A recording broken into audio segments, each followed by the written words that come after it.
The act is also meant to enforce the Gambia's international commitments that we have made as a country and assure the rest of the world that we will implement, such as those encapsulated in the United Nations Convention on the Elimination of All Forms of Discrimination Against Women, or UNCEDAW, which seeks to protect women and girls' rights. And there are others, of course. The AU Solemn Declaration on Gender Equality in Africa,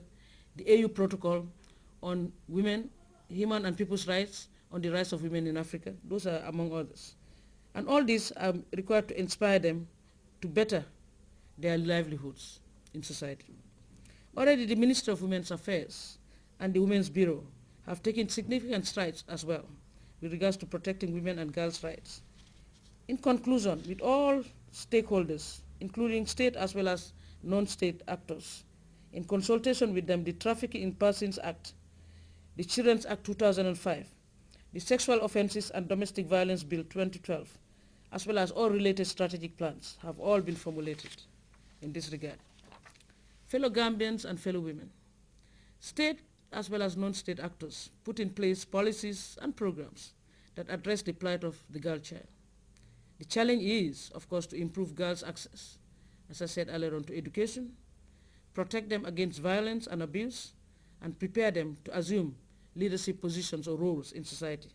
particularly in their critical numbers. That is very critical as well to be looked at. Discriminatory cultural and traditional practices that do not favor or negatively affect the girl child are in some quarters happening and continue to persist.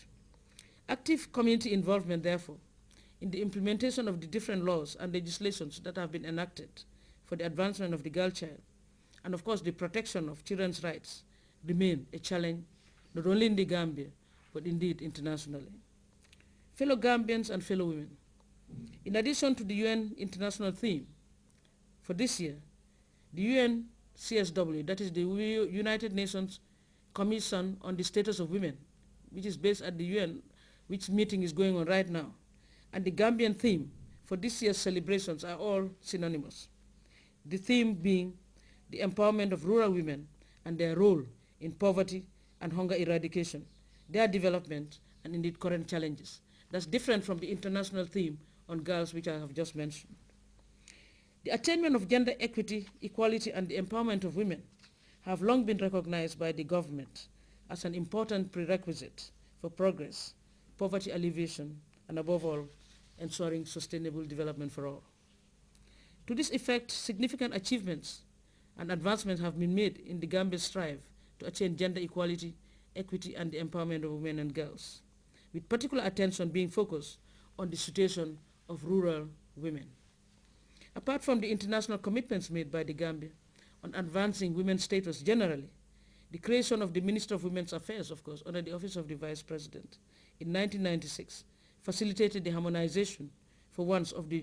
these provisions with our national laws, policies, and programs, in other words, domesticating them to meet our relevance and our present situation. The Constitution of the Gambia paid special attention to the gender equality issues and women's rights. The Gambian National and Women's Empowerment Policy as well,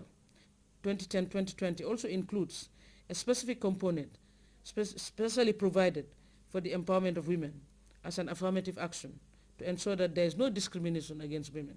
and gives women more access to productive resources, capital, related capacity building, social as well as political empowerment, and indeed institutional support services, among others. One may wonder, why dedicate a day exclusively to the celebration of women? In adopting its resolution on the observance of the day, the United Nations General Assembly cited the reason being that to recognize the fact that securing peace and social progress and the full enjoyment of human rights and fundamental freedoms requires the active participation, no doubt, equality, and indeed development of half the society or half the world, which is women. For the women of the Gambia, the day symbolizes an occasion to review how we have come, for example, in our struggle for equality, peace, and development. It is also an opportunity to unite, network, and mobilize for meaningful change in order to address the double deprivation and discrimination that women and girls have to struggle with daily. That is the reflection that we have to make, not only as women, but indeed as a country and a nation. Fellow Gambians and fellow women, the importance of addressing gender equality, equity, as well as the empowerment of women for national, economic, as well as social development,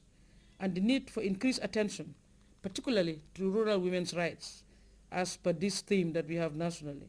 and by the CSW, and the important roles that they play in agriculture, that is rural women, food security and poverty eradication, are particularly recognized and highlighted in the National Gender and Women's Empowerment Policy, indeed the Women's Act 2010, which specifically states that every government agency, every organ in this country, every body or authority, public or private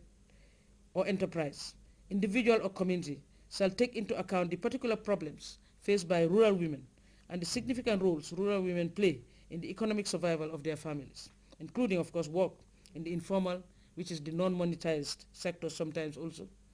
of the economy, which is not sometimes recognized or appreciated.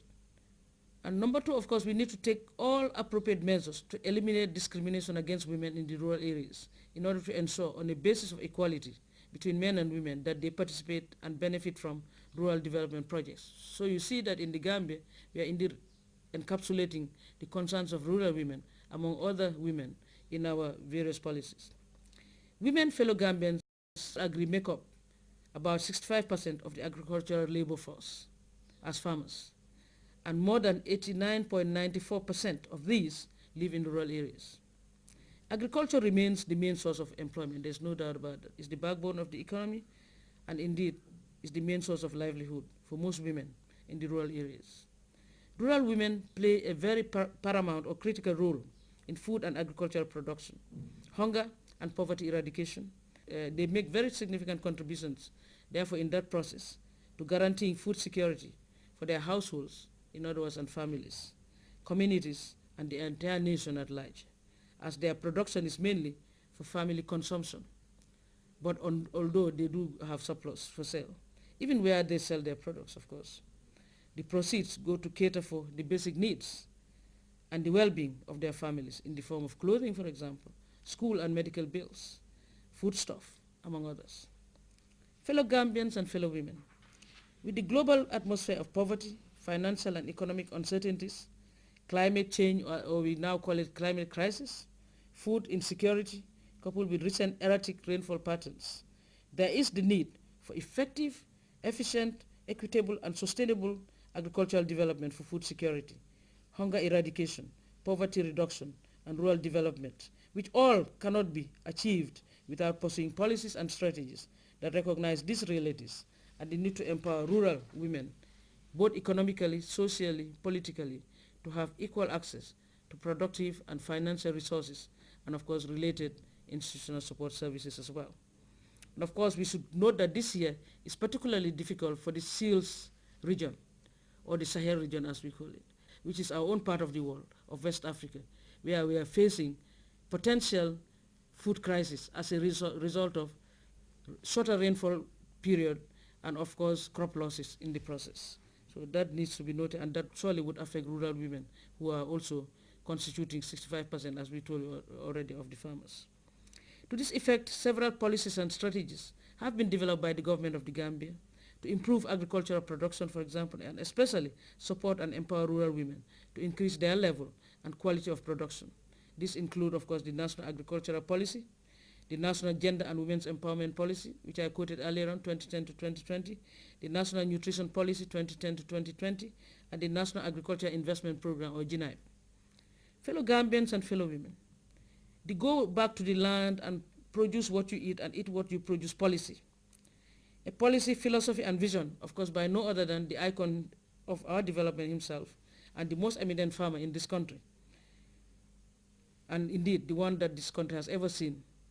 His Excellency the President, Sheikh Professor Alhaji Dr. Ejije Jammeh, you will all agree, played a very significant role in encouraging, giving leadership, and improving rural women and youth's productivity by increasing their access to agricultural inputs such as farming machinery, seeds, and fertilizers. We all witnessed that he's given a lot of farming equipment such as tractors, animal traction, a host of other equipment, power tillers, name it,